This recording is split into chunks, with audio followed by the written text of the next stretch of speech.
And when I was 16 years old, మరి నా వయసు 16 సంవత్సరాల వయసు ప్రాయంలో ఉన్నప్పుడు 2 times I swallowed poison. మరి 2 సార్లు నేను విషం తాగేసినాను. I thought I would die. నేను చనిపోతానని నేను అనుకున్నాను. Why? What is the reason? కారణం ఏంటండి? I was fed up of myself. నా విషయంలో నాకే నేను విసిగెత్తిపోయినాను. I appeared to myself as a hypocrite. మరి నాకు నేను ఒక వేషధారిగా చూడగలుగుతూ వచ్చినాను. Carrying the Bible and showing as though I was a good Christian. మరి ఇతరులకు చూసినట్లయితే మంచి క్రైస్తవునిగా నేను కనపరిచే ప్రయత్నం చేస్తున్నాను. Heart of hearts about sinner. మరి ఆంతర్యంలో హృదయాంతరంలో గమనించినట్లయితే నేను పాపిగా ఉన్నాను.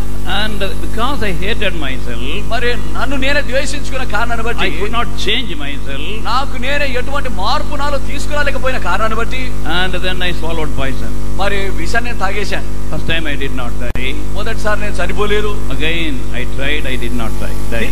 తిరిగి ప్రయత్నం చేశాను కానీ నేను చనిపోలేదు. Born in a Christian family, క్రైస్తవ కుటుంబంలో జన్మించాను. going to church, సంఘానికి పోతున్నాను, reading the Bible, బైబిల్ చదువుతున్నాను. all namesake, there is no inner change. అన్ని కూడా మామూలుగానే సర్వసాధారణంగా జరిగిపోతున్నాయి కానీ ఆంతర్యంలో బట్టి మార్పు లేదు. Religion is not important. అయితే మతం అనేది ప్రాముఖ్యమైనది కాదు. The Lord Jesus Christ should come into our life. ప్రభువైన యేసుక్రీస్తు వారు మన హృదయంలోనికి రావాలి. So after trying to commit suicide, one day I tried to meet some people who said they were born again Christians. మరి ప్రయత్నాలన్నీ కూడా జరిగిపోయి కొనసాగిన తర్వాత కొన్ని రోజుల తర్వాత తిరిగి జన్మించిన కొంతమంది క్రైస్తవులను నేను కలుసుకున్నాను. And they told me very simple. వాళ్ళు ఎంతో సాధారణంగా సరళమైన విధానంలో చెప్పినారు. And I said, no, how is it simple? Because I tried for 16 years. అయ్యా ఇది ఎట్లా సాధారణమైన సరళమైన విషయం అండి, 16 సంవత్సరాలు ప్రయత్నం చేశానని అన్నాను. Then they made me to read 1 John 1:9. అప్పుడు 1 యోహాను 1:9 వారు నాకు సరిపించారు. 1 John 1:9. 1 యోహాను రాసిన మొదటి పత్రిక 1:9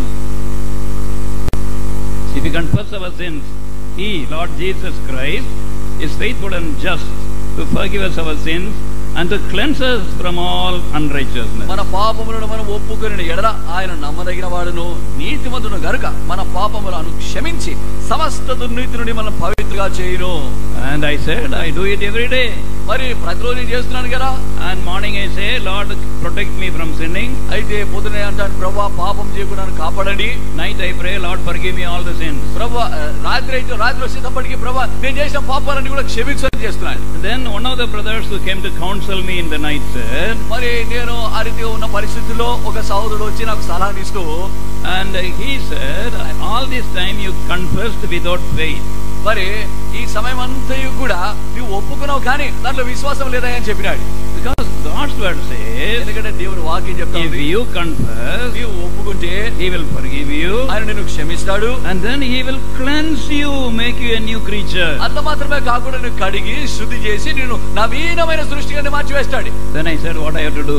అయితే నేను చెప్పినా నేనేం చేయాలయ్యా? They said, you confess you are a sinner and confess your sin to God. అయితే నీవు పాపమును ఒప్పుకో, నీ పాపములన్నీ కూడా దేవుని ఎదుట నువ్వు ఒప్పుకో అని చెప్పినారు. Ask Him to forgive you. మరి ప్రభువును క్షమించు అని ప్రభువును అడిగి చెప్పినారు. Cleanse you with His precious blood He shed on the Calvary's cross. Calvary శిలువపైన ప్రభు కాచినటువంటి ఆ అమూల్యమైన రక్తములో నీ పాపమును కడుగు అని అడుగు అన్నాడు. And ask Him to come into your life and you dedicate your life. మరి ప్రభువా నా హృదయంలోనికి రా అని ప్రార్థన చేయి, అంత మాత్రమే కాకుండా నీ జీవితాన్ని ప్రభువుకు ప్రతిష్ఠించుకో అని చెప్పినారు. I went aside. నేను పక్కకి వెళ్ళి I started confessing. నేను ఒప్పుకోవడం ప్రారంభించాను. What all I remembered I confessed. నాకు గుర్తున్న అంతవి కూడా ఒప్పుకున్నాను. Then I told God, మరి నేను దేవునికి చెప్పినాను, there are many sins which I don't remember, forgive them also. ప్రభువా నాకు అనేకమైన పాపాలు నేను చేసిన నాకు గుర్తు కూడా లేదు ప్రభువా, నీవు దయచేసి ఆ పాపాలను క్షమించని చెప్పినా. Come into my life now.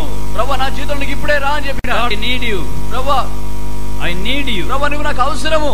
I need your forgiveness. ప్రభువా నీ క్షమాపణ నాకు అవసరం. I need your cleansing. ప్రభువా నీ శుద్ధీకరణ నాకు అవసరము. And come into my heart. నా హృదయంలోనికి రా ప్రభువా. I make you today the Lord of my life. నా జీవితంలో నేటి దినమునే నా ప్రభువుగా నిన్ను అంగీకరిస్తున్నాను.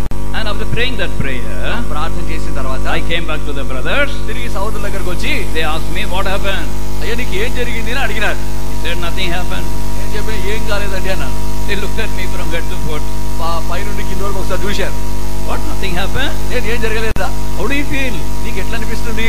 I said I feel nothing. నాకు ఏమనిపించట్లేదయ్యా అని చెప్పినాను. Then they said we'll pray tomorrow. అయితే తిరిగి రేపు ప్రార్థన చేద్దాంలే అని అన్నారు.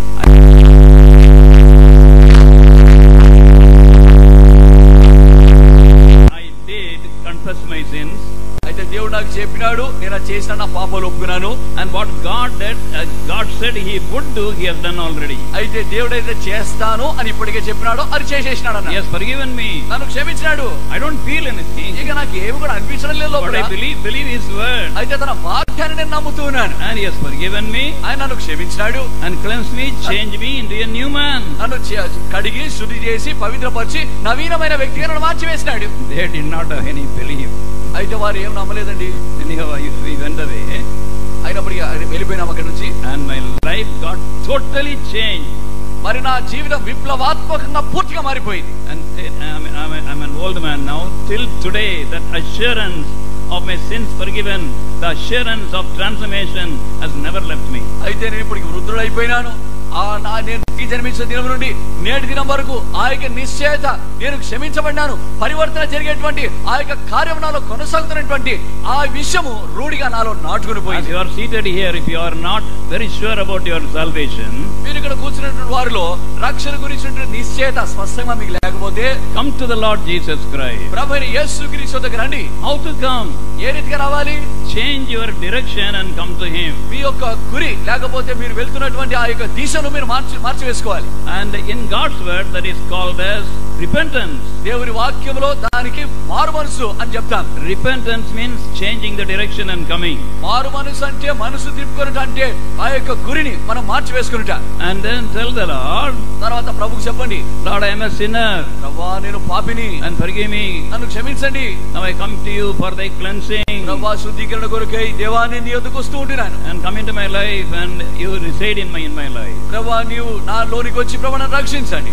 I dedicate my life to you. ప్రభువా నా జీవితాన్ని నీకు ప్రతిష్ఠించుకుంటున్నాను. Then the Lord will help you to live a victorious life. అప్పుడు జయ జీవితం జీవించడానికి ప్రభు నీకు సహాయం చేస్తాడు. What you hated, నీవు దేనిని ద్వేషించినావో, and you will love what you loved, you will start hating. నీవు ఏదైతే ఏ సంగతులనైతే నీవు ప్రేమిస్తూ వచ్చినావో ఇప్పుడు వాటిని ద్వేషించడం ప్రారంభిస్తావు. It is the Lord Jesus Christ, a very small simple prayer. He is only a small prayer away, which helps him to come into our life. మరి చూడండి, సరళమైనటువంటి సామాన్యమైన ఒక చిన్న ప్రార్థన మనం చేసినట్లయితే ప్రభు ఆ రక్షకుడు మన హృదయంలోనికి వచ్చేస్తాడు. Is your individual life built or not? మరి నీ వ్యక్తిగత జీవితము కట్టబడిందా లేదా? And started building at the time of salvation. మరి ఆ రీతిగా రక్షణ సమయంలో నిర్మాణము ఆరంభించబడుతుంది. And without salvation, all the life we have lived is a waste. It's a loss. చూడండి, రక్షణ లేకుండా మనం జీవించిన ఈ కాలం అంతయు కూడా నష్టమే, అది నిరుపయోగం అయిపోయింది. That's why our loving God wants to build our life. అందులో బట్టి మన ప్రేమ ప్రభు మన జీవితాలు నిర్మించాలి.